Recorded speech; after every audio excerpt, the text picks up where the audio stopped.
ভেনেজুয়েলার পরে এবার কি কিউবা? হ্যাঁ, ডোনাল্ড ট্রাম্পের নজরে এখন হাভানার ক্ষমতা। চলতি বছরের শেষ নাগাদ কিউবার কমিউনিস্ট শাসন উপড়ে ফেলার পরিকল্পনা করছে ওয়াশিংটন।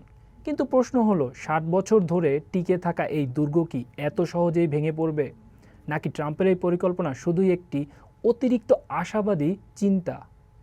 মার্কিন সংবাদ মাধ্যম ওয়াল স্ট্রিট জার্নাল বলছে, ট্রাম্প প্রশাসন এমন কিছু কিউবান কর্মকর্তাদের খুঁজছে যারা ওয়াশিংটনের সঙ্গে চুক্তি করতে আগ্রহী। যদিও কোনো সুনির্দিষ্ট রোডম্যাপ নেই, তবে সম্প্রতি ভেনেজুয়েলার প্রেসিডেন্ট নিকোলাস মাদুরোকে যেভাবে মার্কিন বাহিনী টার্গেট করেছিল, সেই বিষয়টিকেই কিউবার জন্য ব্লুপ্রিন্ট হিসেবে ধরা হচ্ছে। ট্রাম্প সরাসরি হুঁশিয়ারি দিয়ে বলেছেন, দেরি হওয়ার আগেই চুক্তি করুন। তবে বিশ্লেষকরা বলছেন ভিন্ন কথা। সিডনি বিশ্ববিদ্যালয়ের বিশেষজ্ঞ ডেভিড স্মিথের মতে, হোয়াইট হাউসের হয়তো অতিরিক্ত আত্মবিশ্বাসী, ঠিক যেমনটা তারা ভেবেছিল ইরানের ক্ষেত্রে। কিন্তু কিউবার বাস্তবতা ভিন্ন। সাবেক মার্কিন কর্মকর্তা রিকার্ডো জুনিগা পরিষ্কার জানিয়েছেন, কিউবার নেতৃত্বে ভেনেজুয়েলার চেয়েও অনেক বেশি শক্তিশালী এবং সেখানে মার্কিন পক্ষে কাজ করার মতো লোক পাওয়া অসম্ভব বললেই চলে।